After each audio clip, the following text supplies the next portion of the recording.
Hello, everybody, and welcome into Super Bowl pregame show here in the studio. I'm Kylie James, and I'll be the host of this afternoon's warm-up to Super Bowl 55. It'll be the Kansas City Chiefs taking on the Tampa Bay Buccaneers in Tampa Bay, Florida. Today, I am happy to be joined by Parker Terrell, Levi Peckinpah, and Ian Nickel. How are you guys doing today, and are you guys excited for this game?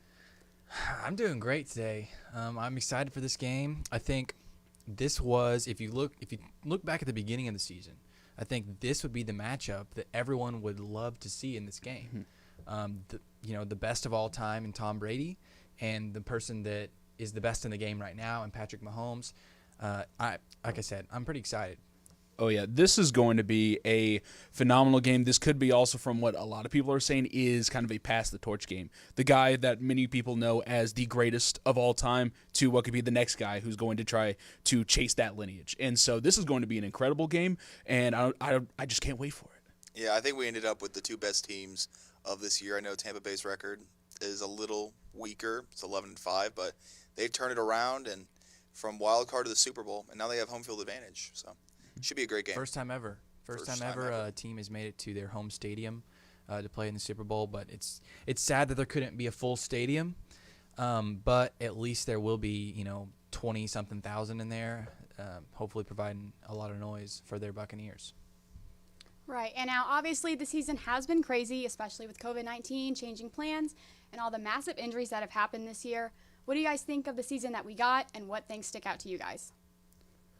I'll tell you one thing. For the season that we got for both teams, it's truly some of the stuff that you expected. You expected the Kansas City Chiefs to continue on their rampage. You were maybe thinking a little bit of a Super Bowl hangover was in the midst. I mean, because that's what sometimes you expect out of teams, but it was just Kansas City still on a rampage. It was Patrick Mahomes still doing Patrick Mahomes things, still looking incredible, still with a vast array of weapons. The defense solid, just getting better over time. And then you look over at Tampa Bay, you figured Tom Brady, first time he's been with a different team in 2 decades. 2 decades, you never see this happen ever, and yet the first season in Tampa Bay, he's already in the Super Bowl. That still is kind of incredible to me because at first, him and Bruce Arians were dealing with some problems, I guess, trying to figure out how to operate with the playbook because Bruce Arians and his playbooks are the size of almost a mountain. He always loves running so many plays, but they've condensed the playbook down. They've got it into a perfect little system, and they've got enough weapons for Tom Brady to just go out there and operate every night.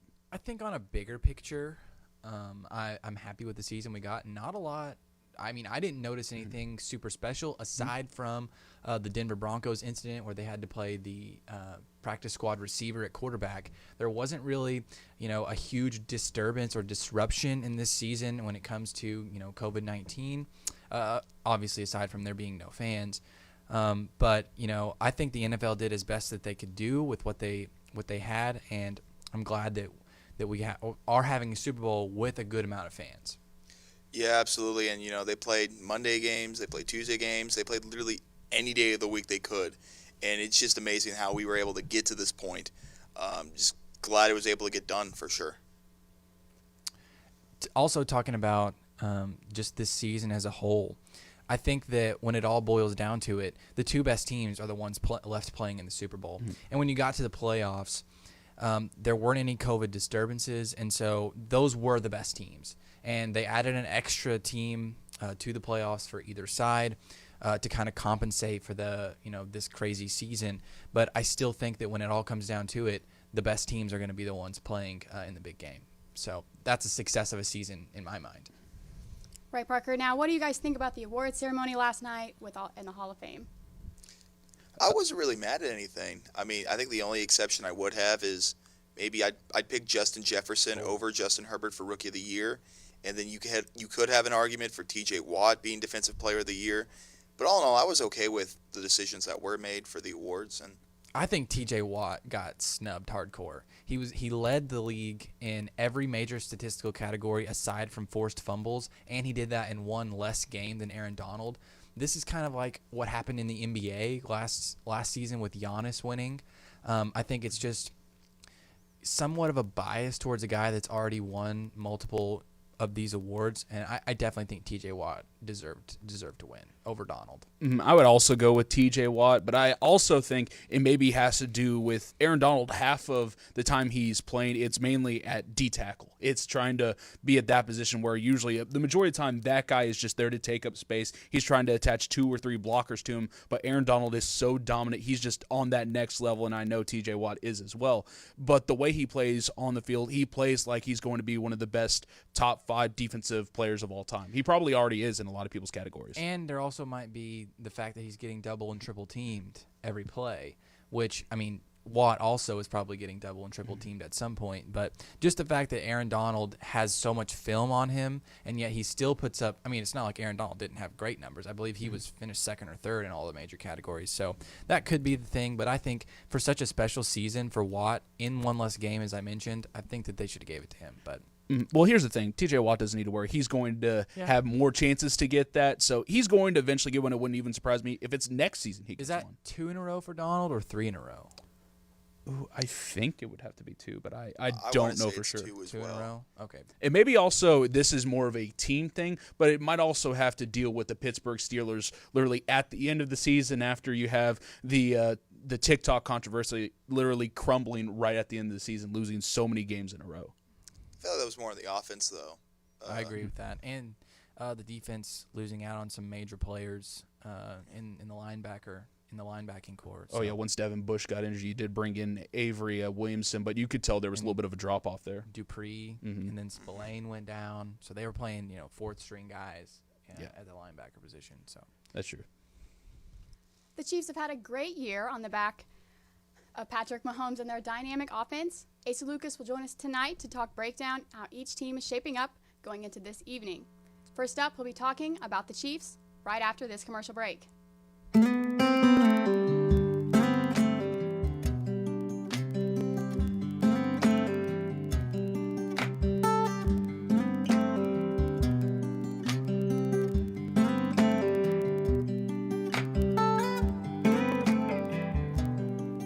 Hi everybody, my name is Emily Shooping. I'm your marketing coordinator for the Made in Oklahoma Coalition. I'm coming to you with an amazing opportunity. We are teaming up with the Ocali Media Group at Oklahoma State University. We want to tell your story on the following platforms: streaming, newspaper, and digital. This opportunity will not only allow your story to be told locally, but nationally as well. I am so excited for each of you to join in on this tremendous opportunity. This will not only be good for your business, but it will be good for our great state of Oklahoma. You can be expecting an email from me soon with more details about this opportunity.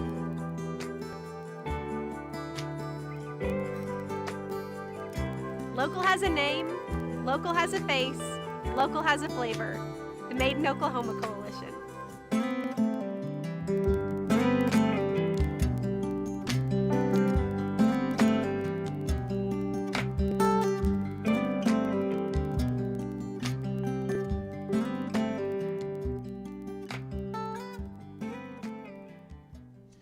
Hey, and welcome back. I'm Asa Lucas. I'm here to give you the breakdown on the Chiefs. First, we're going to go through their schedule.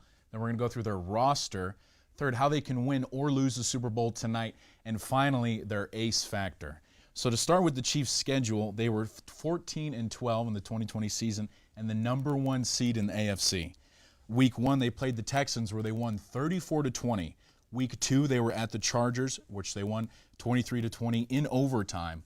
Week 3, they were at the Ravens, where they won 34-20. Week 4, against the Patriots, they won 26-10. And there is a lot of wins, so get comfortable here. Week 5 was against the Raiders. They lost 40-32. Week 6, they were at the Bills. They won 26-17. Week 7, at Denver, they won 43-16. Week 8 versus the Jets, they won 35-9. Week 9 versus the Panthers, they won a close one, 33-31. Week 11 at the Raiders, they won 35-31. Week 12 against the Bucks, they won 27-40. Week 13 versus the Broncos, they won 22-16. Week 14 at the Dolphins, they won 33-27. Week 15 at the Saints, They won 32-29. Week 16 versus the Falcons, they won 17-14. And their last game of the regular season, they lost against the Chargers 38-21. And going into the playoffs, they won their divisional round, a close game against the Browns, 22-17. And in the AFC Championship game, they beat the Buffalo Bills 38-24. And now let's go through their roster and let's see how the Chiefs continue to win.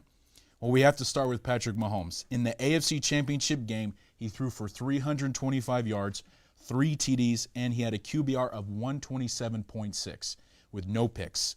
His career record is 44-9, including the playoffs. This season, he had 38 touchdowns, 6 interceptions, and 316 yards per game. First in the NFL with a rating close to 110. And Travis Kelce and Tyreek Hill both had 1,200 receiving yard seasons and a total of 26 touchdowns. Travis Kelce in the AFC Championship game had 13 receptions, 118 yards, and 2 TDs. In the 2020 playoffs, Kelce has 21 receptions, 227 yards, and 3 TDs. Tyreek Hill in the AFC Championship game had 9 receptions, 172 yards, with a 71-yard catch. In the 2020 playoffs, Hill has had 17 receptions, 282 receiving yards, with an average of 16.5 yards per catch. And now let's get into the roster and what can be dangerous for the Chiefs. Well, Austin Reeder, their center, who's been solid for them the whole season, for the Chiefs was ranked the 9th best at his position by the Pro Football Focus. However, the Chiefs will be without their starting blindside blocker, left tackle Eric Fisher, who has a torn Achilles. Yet the Chiefs do have backups that can take his place, and their offensive line is ranked 13th by the PFF. Guard Andrew Wiley will be the biggest Achilles tendon for the Chiefs, and their weakness on the line with a 54.9 rating from PFF out of 100. So really, how will the Chiefs win, and what could make them lose? Well, for Kansas City, it will come down to getting their offensive line protecting Mahomes and getting the run game established. They are the passing juggernaut in the league. Kansas City also leads the league in TDs over 20-plus yards. They also have the second most completion of 20-plus yards and the third most play-action attempts in the league. The running game isn't a joke either. They average 4.5 yards per carry and 112 yards per game. The depth at running back is solid. Darrell Williams was solid in the AFC Championship game. Rookie Clyde Edwards-Helaire has over 800 rushing yards, and Le'Veon Bell, their insurance policy, who has 2 TDs and averaging 4 yards per carry this year. So now let's get to the Chiefs' ace factor. The Chiefs have 2. Number 1, this one is a bit surprising, but do you know what team has the worst kickoff defense in the league? The Bucs. They are the last in the league with opposing teams having 33.6 yards per return. And Kansas City has the 5th highest return average. And don't forget Kansas City's kicker, Harrison Butker, who has a 92.6 field goal percentage and is 4 from 4 from 50-plus. So when the game is on the line and the Chiefs have an option to kick, you know they will take it. Well, that's it here for the Chiefs breakdown. We're going to send it back to the desk after this commercial break.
Welcome back, everyone. We are just getting started here in the studio as we get you ready for Super Bowl 55. With the Chiefs being so well-rounded, can you think of any X factors to look out for tonight?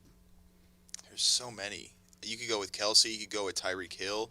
I kind of want to stick over to the defensive end. I really like Chris Jones and Frank Clark. I want to see what they can do against the Tampa Bay Bucks O-line, and if they can win that battle in the trenches. I think that this has to be more of the offense, because the Bucks are also a well-rounded team in addition to the Chiefs, but they have a weakness, and that's in the secondary. And I think if there's two guys that can exploit a bad secondary, it's Tyreek Hill and it's Travis Kelce. Mm-hmm. So I think that's going to be the big thing all night, is if Todd Bowles, the defensive coordinator for the Buccaneers, can, on the fly come up with game plans. It's going to be a battle of wits, because Bieniemy and Andy Reid are going to have a solid game plan. So, and I'm sure Bowles also thinks that they have a solid defensive game plan. But it's about what happens during the game, the little adjustments that they make. Who knows what the score is going to be at halftime, the adjustments that you make then. But it's so hard to game plan for two talented guys like Hill and like Kelsey, not to mention the fact that they're being thrown to by, perhaps definitely the best player in the NFL now, one of the best maybe to ever do it in Patrick Mahomes. I think my X factor is technically what Kansas City lacks, and that's your star left tackle and star right tackle. Mitchell Schwartz has been out for the majority of the season with injury. Now Eric Fisher is out with injury. These are the two guys that are protecting both of Patrick Mahomes' blind sides, and now since both of them are gone, you're having replacements that, even though a lot of people by various standards consider Eric Fisher not a great left tackle, he's been so established in the system there in Kansas City for such a long time that having him out for one of the biggest games in Patrick Mahomes' career, it's going to be hard to try to replace that blocking talent. But, you got capable guys that could probably do it, but that allows Todd Bowles and the defense to have a little bit more freedom in how you attack that offensive line, because you got two easy targets. It's the left tackle and the right tackle, and that's going to make Ndamukong Suh, that's going to make Shaq Barrett, it's going to make all these guys have very big open lanes, and it's going to be a battle of wits between Andy Reid and Todd Bowles. Okay, and with that being said, why do you think the Chiefs are going to win tonight? I don't know about you guys. Of course, we'll get to our predictions later in the show. I think the Chiefs, if they just stick to their game plan that they have every time out, I think that they win this game. Mm-hmm. They always have the most, ingenuitive, the most creative, and the most effective offensive game plan that maybe I've ever seen. It never do you go into a game and you say, you know what, the Chiefs' offense is really kind of sluggish today. They're always scoring points in the red zone. It's got to be one of the highest percentages in NFL history of percentage of scoring in the red zone. Not to mention the fact that Asa mentioned that their kicker Harrison Butker is one of the best, probably the second best in the league after Justin Tucker. Mm-hmm. So this Chiefs offense is an all-time great offense. We saw it last year when they won a Super Bowl, and we see it this year when they might be even better, because I think Darrell Williams and Clyde Edwards-Helaire is a better 1-2 punch than what they had at running back last year. Mm-hmm. Now, in this game specifically, they're going to be dealing with injuries on the offensive line, but the Chiefs win this game because their offense is an all-time great. And I think that starts, that starts before the game even begins with the game plan, and I think the Chiefs are going to have a great one. Mm-hmm. I'm also going to be looking, like you're saying, they have a really great offense. It's a star-studded offense, but they have a good enough defense that can actually keep up with Tampa Bay a little bit. I'm going to be looking a lot at L'Jarius Sneed, who was one of the best rookie cornerbacks this season by far, and was a late pick that kind of nobody expected. But with Kansas City and what they've got, they can easily make do with anybody. And then, of course, the Honey Badger. Tyrann Mathieu is one of the more underrated safeties, and he's a jack of all trades. He can do whatever you want on the defensive side. So I think you're going to need somebody that can really make Tom Brady uncomfortable. And those are two guys that can definitely do that. But, of course, when you got Chris Jones, when you got Frank Clark, anything is possible for the Kansas City defense. And Tyreek Hill, if they played in Week 12 with Kansas City winning 27-24, Tyreek Hill had 200 yards in the first quarter. Can Tyreek Hill break out like he did in that first quarter? And can that continue the whole game? Or can Tampa cover him up like they did in the last three quarters? I think also, we'll talk about the Bucs later, but the Bucs' strength is on their defense, and especially in their front seven. They have, two of the best linebackers in the game that we talked about. Levante David is one of them. I think they can neutralize Travis Kelce. Now, I know that he is almost unguardable. A lot of people call him unguardable. But if there's a team that can try to slow him down, it is the Bucs in their athletic front seven. But as Ian was saying, Tyreek Hill is always a mismatch, no matter what. And to couple that with the Bucs do not have a super solid secondary, I just think that I think the Chiefs' offense is just has the potential to run haywire all day. I really hope Carlton Davis isn't planning on trying to talk trash to Tyreek Hill like he did to Michael Thomas. That's not going to work. That is not going to work tonight. All right, we just broke down the Chiefs, but the opposing quarterback Tom Brady made the switch in the offseason from the Patriots, where he won 6 Super Bowls, to the Buccaneers, who themselves have only been to one previously. Brady's entering his 10th Super Bowl, trying to become the second QB to win a Super Bowl with 2 different teams, the other being Peyton Manning. The simple question for you guys is Tom Brady the greatest of all time? Yes. I mean, to me, there's no need to question it. I mean, there's other various guys that are all-time legends, but, I mean, you can definitely say modern-wise, by far. But Tom Brady going into his 10th Super Bowl now with a second team, he's already got 6 under his belt. What else does the man need to prove? I would need a list of what else he needs to prove, but I think there's no question about it, especially if he gets his 7th Super Bowl ring. Yeah, Tom Brady is 100% the GOAT. It's weird because he's never really. I think he only has like 2 MVPs, right? Mm-hmm. So it's rare that he's the best quarterback within a season. But overall in his career, greatest of all time. And when you look at Peyton Manning, the other guy who won 2 Super Bowls with 2 teams, he might be better statistically in a shorter career. Mm-hmm. Massive gunslinger, huge arm. But Brady just does the little things right, and he's been more successful, obviously. I think you have to, 7 rings is a lot of rings. If he were able to pull this off tonight, with a win tonight, no dispute at this point. If he wins 7 rings, he's approaching like the Bill Russell category that the NBA has. Just something that we've never seen before and probably won't see again for a long, long time. I am definitely on the train of I think Bill Belichick is what won him a lot of Super Bowls. Tom Brady is a great player. He's a great player in the playoffs. He's the greatest of all time in the playoffs. But if you look at his Super Bowl performances specifically, there's really only been 2 games where he's played well, and one of those he lost against the Eagles. So usually if you look at his numbers, he's pretty pedestrian to even below average, especially in those early Super Bowl years when the Patriots' defense was 100% the reason why they were winning those games. The answer to the question, Kylie and you guys, is yes, he is the GOAT. He is the greatest of all time. But I do think he's going to miss Bill Belichick in this game. I go back to the Rams. The Rams, the second time, obviously, Patriots versus Rams, the 13-3 win. Tom Brady did not win in that game. There's no way. He was actually pretty bad in that game overall. But because of Bill Belichick's defense, because of that game plan against what was the best offense in the league in the Los Angeles Rams that year, and who knows if Bruce Arians and Todd Bowles can provide that same coaching stability and that same in-game coaching strategy as Belichick provided.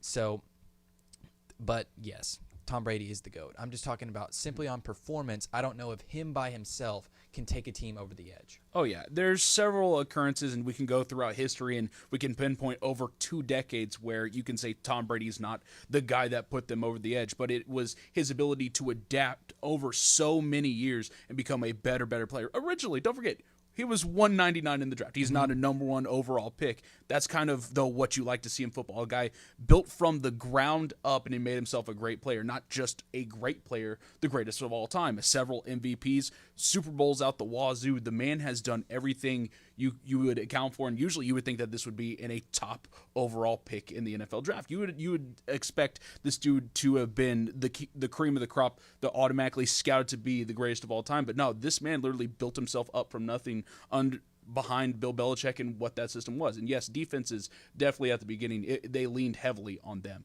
But then as time went along and as Tom Brady got better and better and better, everything was shoved to the front of, yes, this team was led by Tom Brady. Of course, defense is still definitely, it was a priority in several Super Bowls for Bill Belichick. But without Tom Brady, there's no conversation about the New England Patriots and how they've gotten this far. I agree with that. I think, like, for example, the 2007 season when they went undefeated and lost to the Giants in the Super Bowl, Brady was the reason why that team was so great. But winning a Super Bowl is a team effort. Right. And that's why I think that just having Tom Brady on your team is not going to ensure that the Bucs are going to win this game, like some people are saying. I think that, as we talked about, in Super Bowls, Tom Brady has been average to even below average in a lot of them.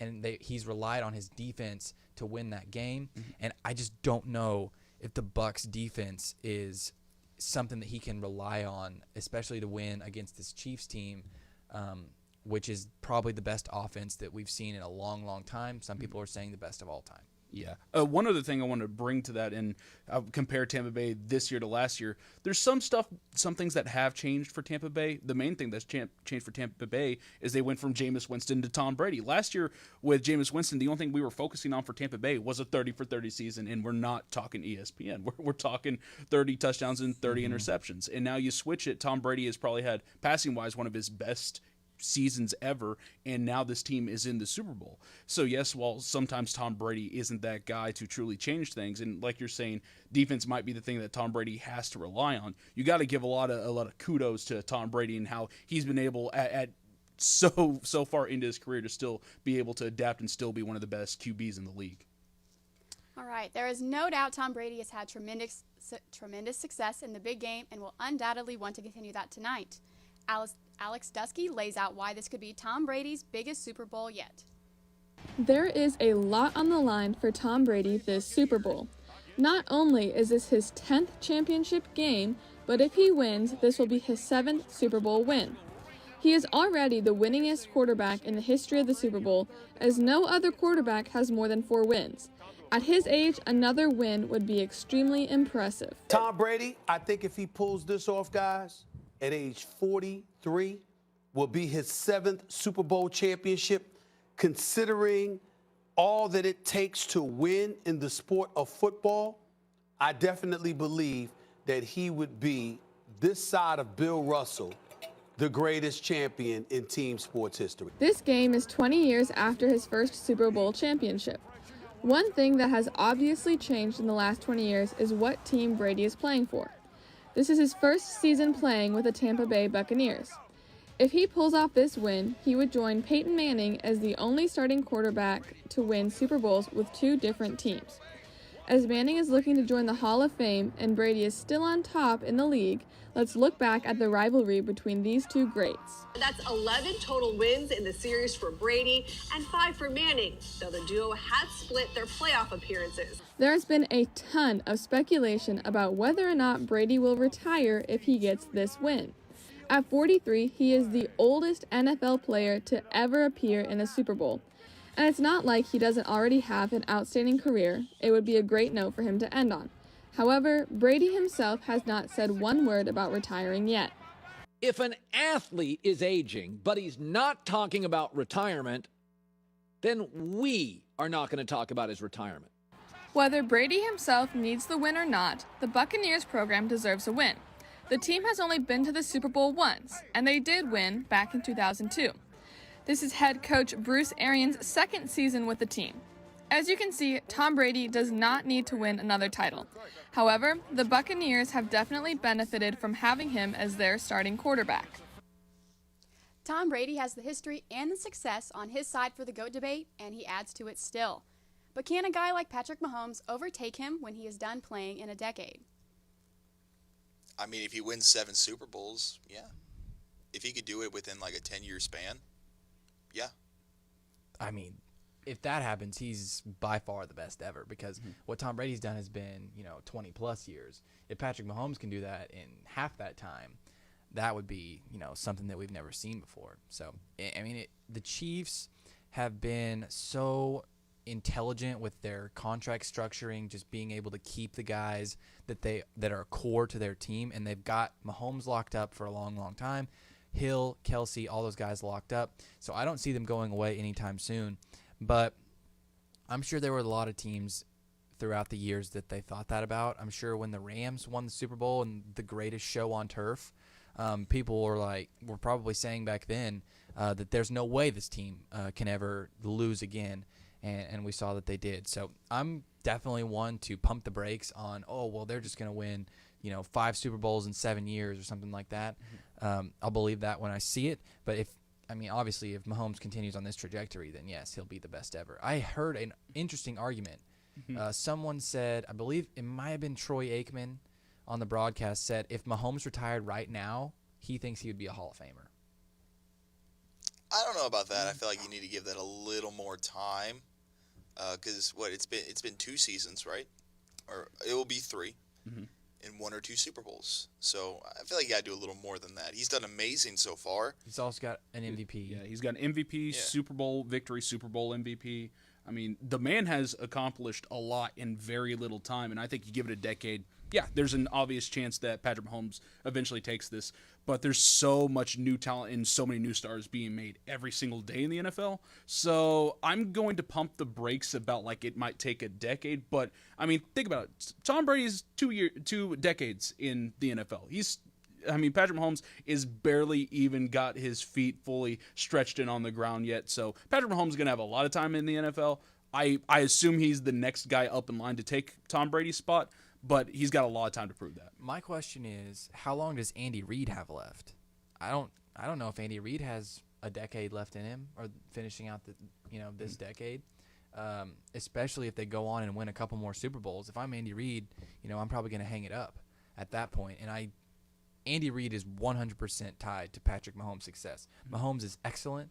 He's perhaps the best player that I've ever actually seen play the quarterback position, in terms of how strong his arm is, combined with how smart he is, combined with how genius he is, just making stuff up on the fly.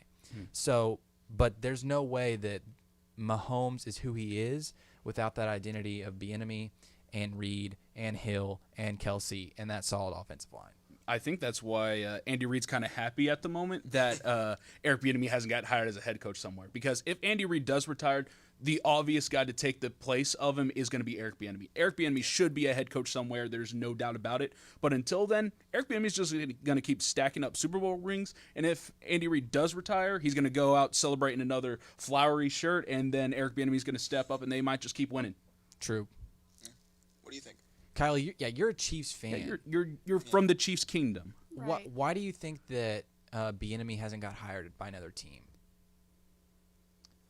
I don't know. I think Patrick Mahomes has just been riding this high for a few years. Andy Reid is definitely tied to his success. These young people, they're all together as a team. Patrick Mahomes is obviously at the top, but in a few years, he is going to level out. It's not going to stay like this forever. Yeah. I know you say that, but it may not happen. You never know. It's the NFL. I tend to agree with that mathematical, regression to the mean type of scenario. I go back to the 2007 season with Tom Brady. People, I'm sure, thought, well, how is he going to top this next year? A lot of that team was coming back, and they were not even close to as good as they were in 2007. Ian, you saw it with your Broncos when Peyton Manning was breaking all those records. We thought that, how can this team be stopped? How can this team top itself year in and year out? And something will happen, whether it's injuries, whether it's a coach leaving, whether it's a specific player leaving. We have to remember, Sammy Watkins might not be with this team next year. Who knows how well Eric Fisher and Mitchell Schwartz are going to recover on the offensive line. Darrell Williams might not be back next season. I think that he's earned himself a big payday if he wants to leave. So the defensive side of the ball for the Chiefs is a lot shakier when it comes to contracts. They've got Matthew lined up and Chris Jones, but I just really would like to pump the brakes on the people that are just saying that it's inevitable that the Chiefs are just going to be a dynasty from here on out. Well, we've been saying that about Brady for years. We were saying, 5 years ago, oh yeah, he's going to, fall out soon. And he still hasn't, and it's a rarity. But he did with the Patriots. I'll argue last year's team with the Patriots was not solid. And you saw that when they lost to the last place team in the AFC that year in the Titans in the playoffs. So he did regress a little bit, and this year they surrounded him with perhaps one of the best top 3 offensive lines in the league. tons of offensive weapons. I get they already had some, and an offense that's tailored to his success, which is something that wasn't the case in New England. So if we're talking about strictly the Kansas City Chiefs, Andy Reid, Eric Bieniemy, I mean, the Patriots' success ran out, and I think that theirs would at some point as well. But there's no way that Bieniemy stays with Andy Reid for another decade. Surely not. I don't think Andy Reid's going to last a decade. He's, what, 66? True. That's what I'm saying. Mm-hmm. They're going to be gone. And can Patrick Mahomes continue that success? We don't know. Yeah, just don't give him Cliff Kingsbury. Cliff Kingsbury was terrible with him. Yeah. We saw at Texas Tech. It was 66-59 in that Texas Tech OU game. Just don't give him Mahomes or Kingsbury. Hey, don't worry. He's Kyler Murray's problem right now, so you don't got to worry about that. Okay, we are going to take another break. Tom Brady can't do it alone, so we're going to break down the rest of the Buccaneer season right after this.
Hi, I'm Will Joyce, the Mayor of Stillwater.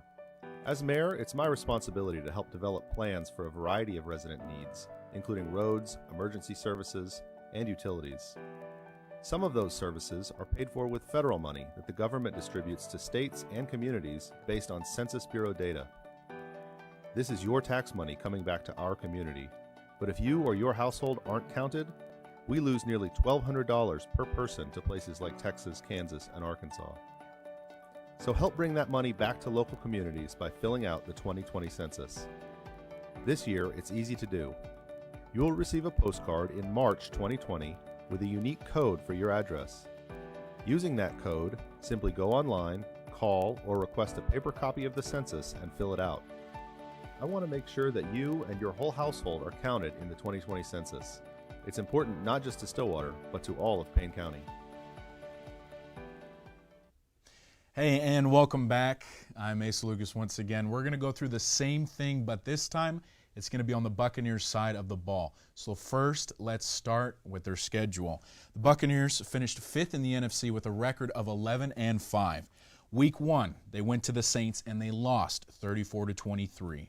Week 2, they were playing the Panthers and they won 31-17. Week 3, they were at the Broncos, which they won 28-10. Week 4 versus the Chargers, they won 38-31. Week 5, they were at the Bears, which they lost 20-19. And you're going to notice with the Buccaneers, it's a mixed bag of games. Week 6 versus the Packers, they won 38-10. Week 7 at the Raiders, they won 45-20. Week 8 versus the Giants, they won 25-23. Week 9 at the Saints, they lost 38-3. Week 10 at the Panthers, they won 46-23. Week 11 versus the Rams, they lost 27-24. Week 12 versus the Chiefs, they lost 27-24, and I'm sure they're looking to get some revenge in the Super Bowl tonight. Week 14 versus the Vikings, they won 26-14. Week 15 at the Falcons, they won 31-27. Week 16 at the Lions, they won 47-7. Week 17 versus the Falcons, they won 44-27. And going through their playoffs and the wild card round against Washington, they won 31-23. In the divisionals at New Orleans, they won 30-20. And the NFC Championship game, they won 31-26. So how have the Buccaneers been doing it? How have they managed to get to the Super Bowl? Well, now we're going to go through their roster and kind of see the wheels behind the car. So for the Bucs rosters, the first thing you have to mention, the first thing you have to look at is Tom Brady, who will be making his 10th Super Bowl appearance. Nobody could have predicted that at 43, Tom Brady would be throwing for 40 TDs, 12 interceptions, and have a 102.2 rating. Not to mention Antonio Brown has come on strong for the Bucs, scoring a touchdown in 4 out of the last 5 games for them.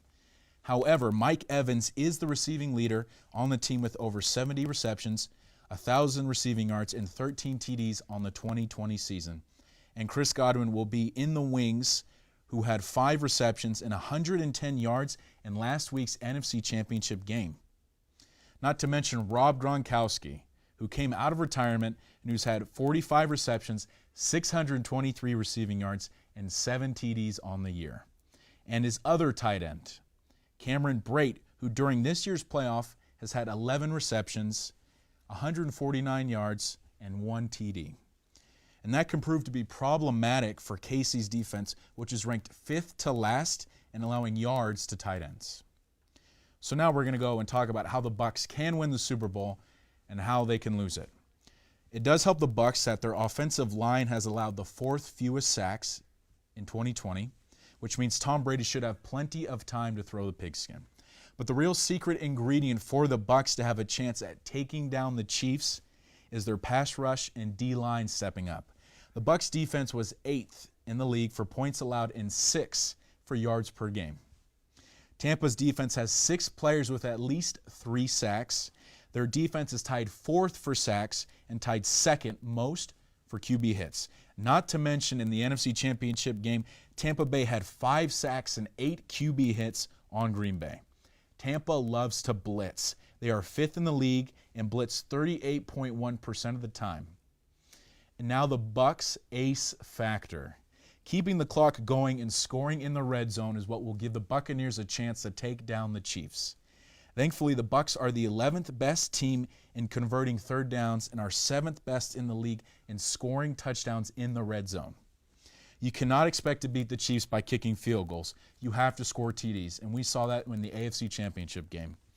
So being the 7th best at scoring touchdowns in the red zone makes a difference when Kansas City has the 32nd red zone scoring, the red zone defense in the league. Well, I'm Asa Lucas, and once again, we'll go back to the table after this commercial break. I'm Jeff Watts, Chief of Police for the City of Stillwater.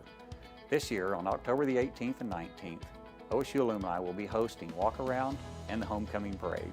During this time, Stillwater Police Department, Payne County Sheriff's Office, OSU Police Department, Oklahoma Highway Patrol, Stillwater Emergency Management, and Stillwater Fire Department will be teamed up to provide a safe environment for all of our visitors and residents.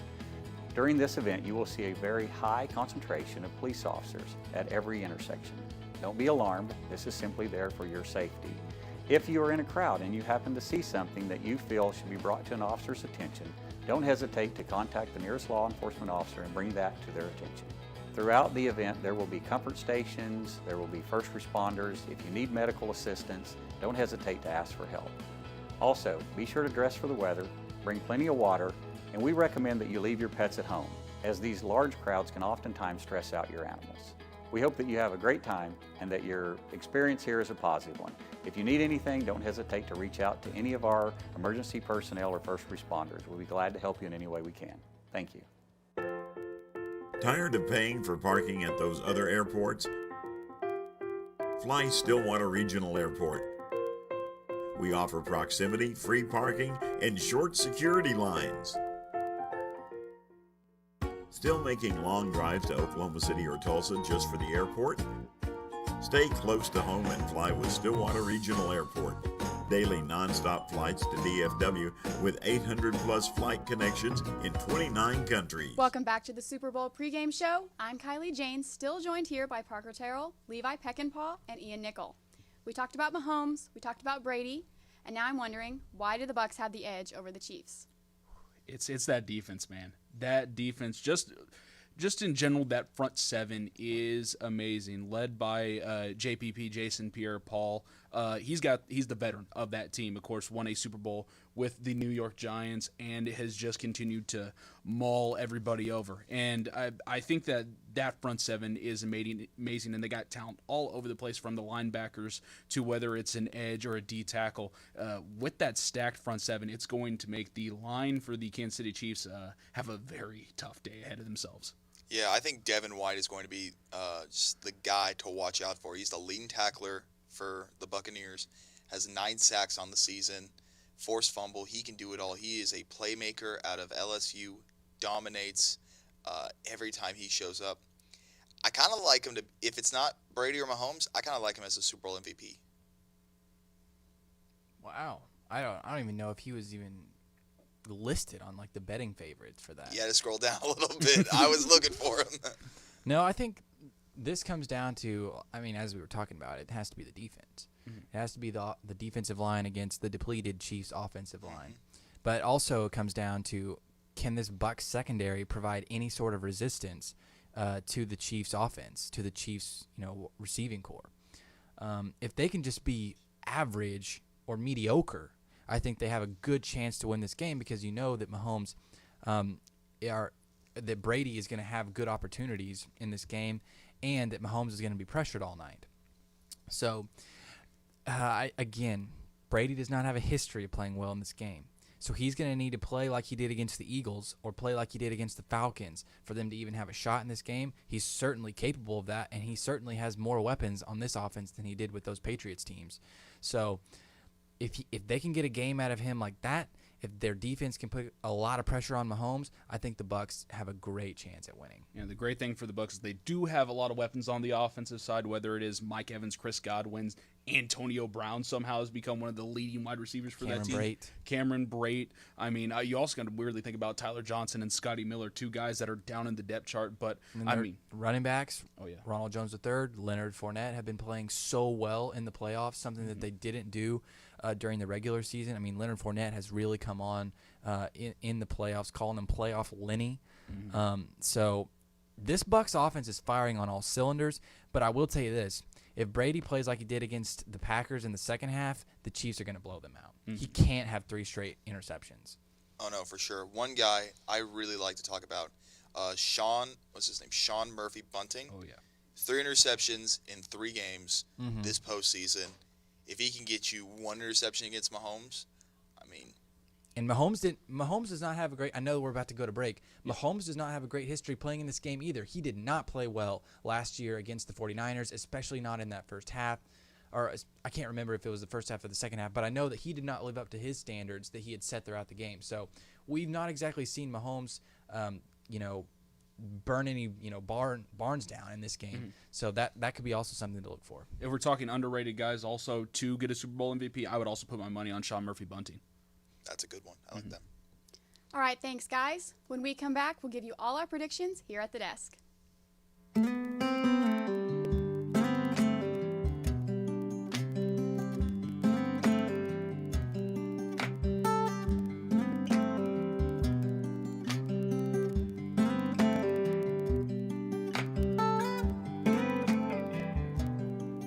Hi everybody, my name is Emily Shooping. I'm your marketing coordinator for the Made in Oklahoma Coalition. I'm coming to you with an amazing opportunity. We are teaming up with the Ocali Media Group at Oklahoma State University. We want to tell your story on the following platforms: streaming, newspaper, and digital. This opportunity will not only allow your story to be told locally, but nationally as well. I am so excited for each of you to join in on this tremendous opportunity. This will not only be good for your business, but it will be good for our great state of Oklahoma. You can be expecting an email from me soon with more details about this opportunity.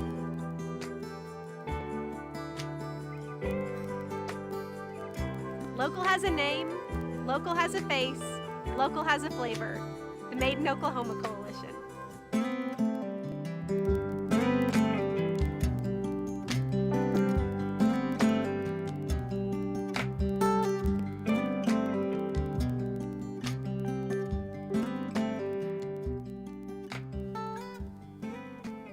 Welcome back, everybody, to the Super Bowl pregame show. Kickoff's not too far away now, but now it is time for predictions here in the studio. So before that we get to our predictions, earlier this week I went out into the student union close to Kyle Clock just to gauge some of the students' predictions on what they think is going to happen in this game. Some pretty crazy answers, but take a look here.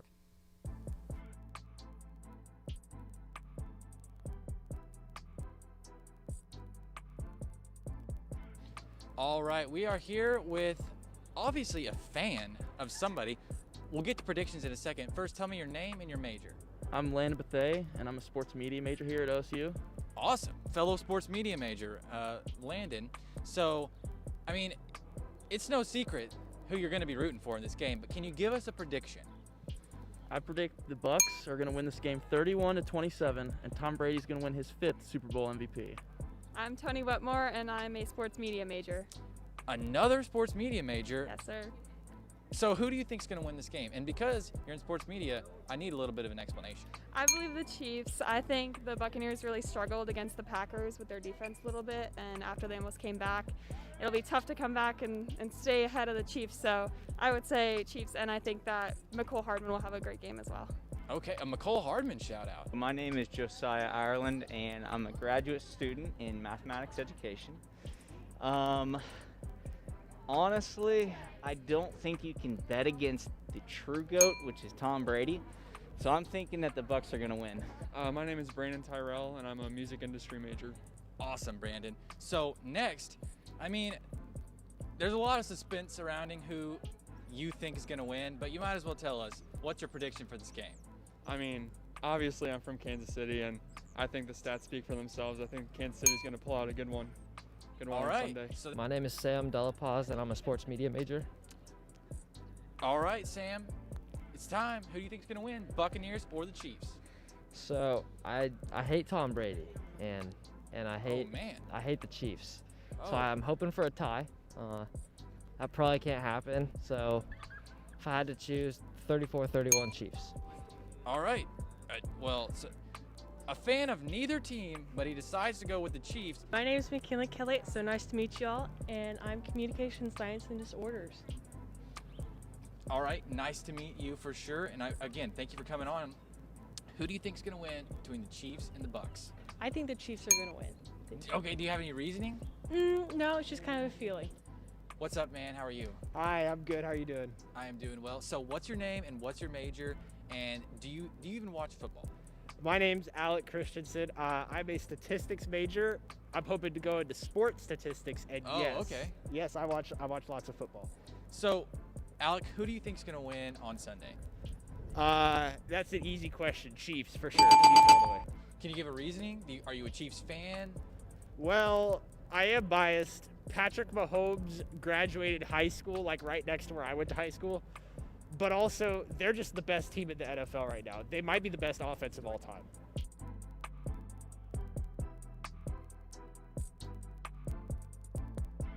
We polled our viewers on Twitter and Instagram, and we got over 100 people who answered our question, who will win, the Chiefs or the Bucks? It was overwhelming in the factor of Chiefs with 65% of the vote, with the Bucks becoming underdogs with only 35%. Now it's time for our prediction here at the desk. First up, Levi, should be a good one tonight. Oh boy. Alrighty, so I'm probably going to do the controversial thing. I'm going to go Tampa Bay. I really think that the front seven for Tampa Bay is going to be lethal.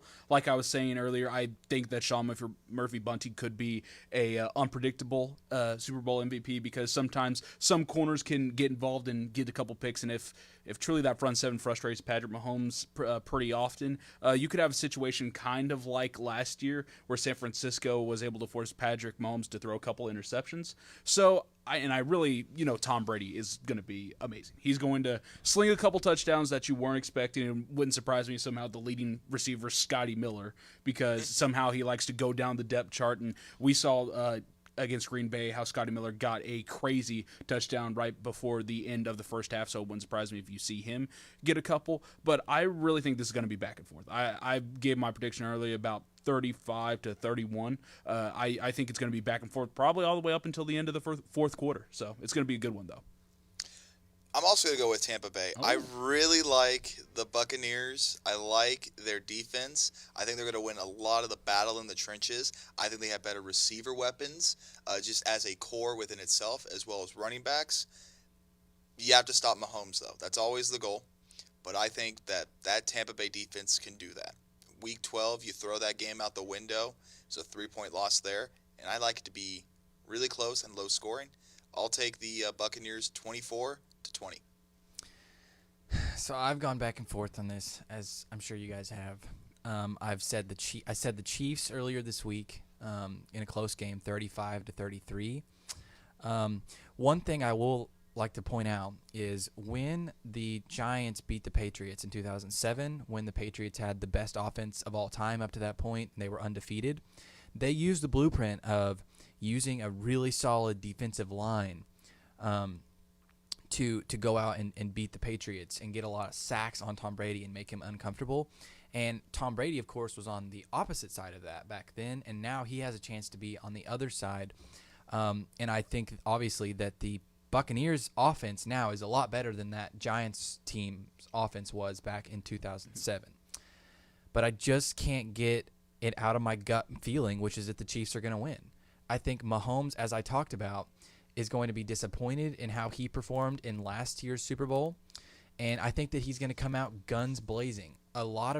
Just because a lot of people on Twitter, Instagram, and the people that we polled say that the Chiefs are going to win, there's a lot of pundits out there, a lot of people on ESPN, Fox, etc., even you guys that are on the side of the Bucs. And I think Patrick Mahomes and the Chiefs are going to use that as fuel.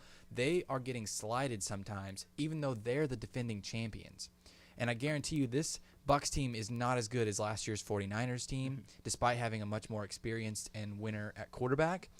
And I think that Tyreek Hill and Kelsey, and they just have too many weapons. And I think that they're going to win close, like I said, 35-33, but the Bucs still cover. Okay. Kylie? Hey, Kylie. What do you got? I would say, Kylie, what do you have for the game? Me, I'm going to go with the Chiefs. I'm not as confident as I want to be about the Chiefs winning over the Buccaneers. Patrick Mahomes is just not a force to be reckoned with. I think that the Buccaneers defense, they're going to make a mistake. Mahomes is going to get the ball. He's going to deliver and come out on top in the end. I think the Buccaneers are going to probably lead at the first half. I think the Chiefs don't always perform as well in the first half as they want to, but I think around the end of the third and the fourth, I think they're really going to come through. And again, like Parker said, with the weapons, Travis Kelce, Tyreek Hill, I think they're going to be the ones who really make the game, also with Mahomes. Not going to lie, I kind of hope that this game is a little bit reminiscent to the Patriots versus Eagles, where literally it's back and forth every other possession, and it's just down to the wire, and just to get on my nerves. I just really like that to happen. We'll see. That was a good ending for the Eagles. Mm-hmm. Hopefully that could be a good ending for the underdog Buccaneers today. For sure. For some. Okay, guys, thanks for tuning in for preview of Super Bowl 55. I want to thank Parker, Levi, and Ian, and of course Asa for joining us here in the studio. Kickoff is right around the corner. Go check it out, see who is right and who is wrong. And if you're a Chiefs fan, good luck. And if you're also a Bucs fan, good luck. But most importantly, enjoy the game. I'm Kylie Janes. Have a great night, everybody. Oh, there you go. Superstar. The end of the practice is when we do all of our intensity drills. Okay. She was going at it. Stop. If we get them to Detroit by, let's say Monday the 15th.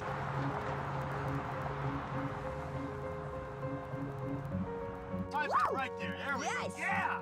Just, you can't. Don't want to talk about it. When you see the water tower, you're gonna make a right.